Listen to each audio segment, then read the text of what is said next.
Credit unions are different from banks. They are member-owned financial cooperatives. This means the people who bank there actually own the place. But just like any other financial institution, credit unions need oversight. That's where the Supervisory Committee comes in. Think of them as the watchdogs, making sure everything is on the up and up. There should ideally be a compliance office on the credit union management that operationally answers the committee. The Supervisory Committee is a group of volunteers appointed by the Board of Directors. It is therefore a committee of the board required by law. They don't get paid, but their job is super important. The Supervisory Committee is responsible for ensuring that the Board of Directors and management of the credit union meet required financial reporting objectives and establish practices and procedures sufficient to safeguard members' assets. They are like the hall monitors of the credit union, but instead of watching for people running in the hallways, they are watching for financial, operational, and ethical shenanigans. Now you might be thinking, volunteers? What do they know about finance? That's a fair point. But don't worry, the Supervisory Committee doesn't need to be experts in accounting or anything like that. They have help. They work closely with the credit union's management and external auditors. Think of it like this. The Supervisory Committee is like the jury in a court case.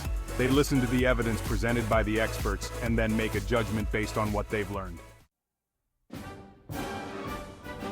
So, what exactly are the Supervisory Committee's responsibilities? To carry out the responsibilities, the Supervisory Committee must determine whether 1. Internal controls are established and effectively maintained to achieve the credit union's financial reporting objectives, which must be sufficient to satisfy the requirements of the Supervisory Committee audit, verification of members' accounts, and its additional responsibilities. 2.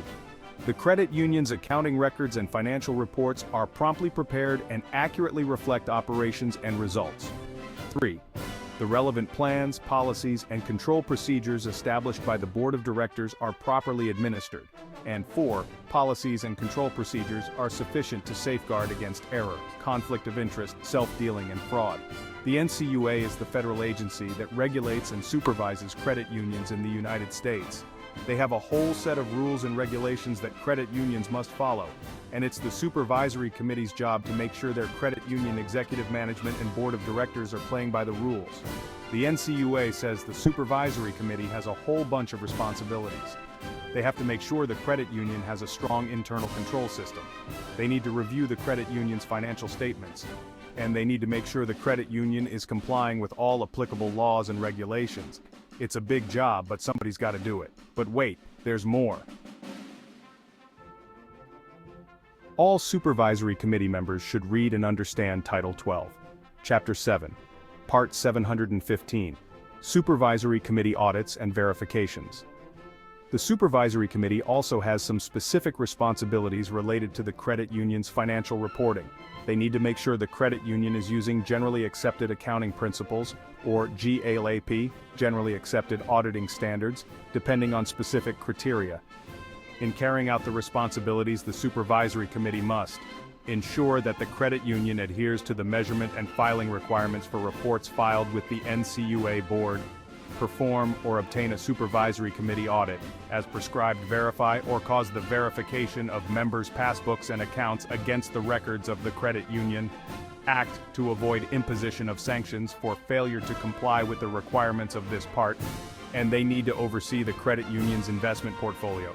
It's like being the treasurer of your kid's school bake sale, but on a much larger, more complicated scale.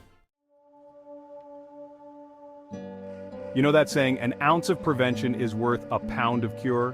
Well, that definitely applies to credit unions. One of the most important things the Supervisory Committee does is make sure the credit union has strong internal controls. Internal controls are basically the systems and procedures that a credit union has in place to prevent and detect errors and fraud.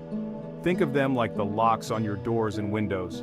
They're not foolproof, but they make it a lot harder for bad guys to get in. Accurate financial reporting is also crucial. The Supervisory Committee needs to make sure the credit union's financial statements are a true and fair representation of its financial position. They need to make sure the credit union is using GAAP if specified by the law, and that its financial statements are audited by an independent auditor. This is like making sure your tax return is accurate. You don't want to mess around with the IRS, and you definitely don't want to mess around with the NCUA. Section 4. Trust but verify, audits and examinations. Remember those external auditors we talked about earlier? Well, they play a big role in making sure credit unions are running smoothly. The Supervisory Committee is responsible for hiring and working with the external auditors. It's like hiring a home inspector before you buy a house. You want to make sure there aren't any hidden problems. The external auditors conduct an annual audit of the credit union's financial statements. They express an opinion on whether the financial statements are presented fairly in all material respects in accordance with GDAP. The Supervisory Committee reviews the audit report and discusses any findings with the auditors and management. But wait, there's even more oversight. The NCUA can also come in and conduct their own examination of the credit union. These examinations are like a pop quiz for the credit union. The NCUA examiners will review the credit union's financial records, its lending practices, and its compliance with NCUA regulations. They'll also interview management and employees. If the NCUA finds any problems, they can issue a report and require the credit union to take corrective action.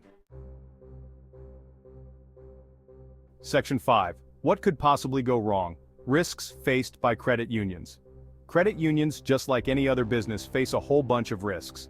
The Supervisory Committee needs to be aware of these risks and take steps to mitigate them. Some of the most common risks faced by credit unions include transaction risk. This is the risk of loss due to errors, fraud, or other irregularities in the credit union's transactions, including cybersecurity or the lack thereof.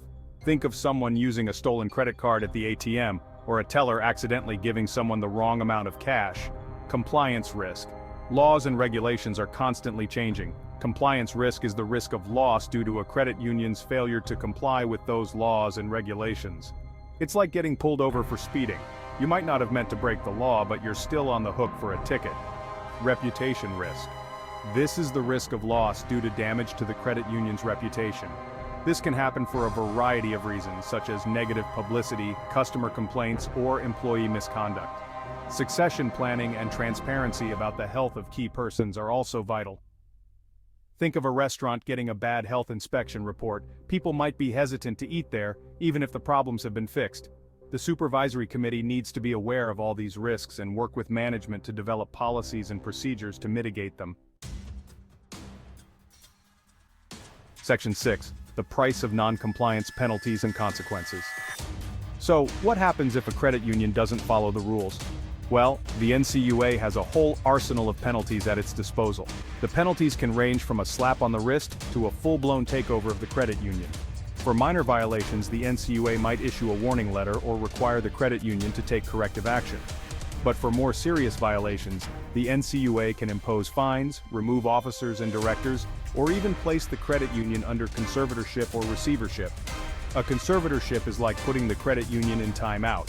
The NCUA takes over the management of the credit union and tries to get it back on track. A receivership is more serious. This is where the NCUA basically shuts down the credit union and sells its assets to another financial institution. The penalties for non-compliance can be severe, both for the credit union and for the individuals involved.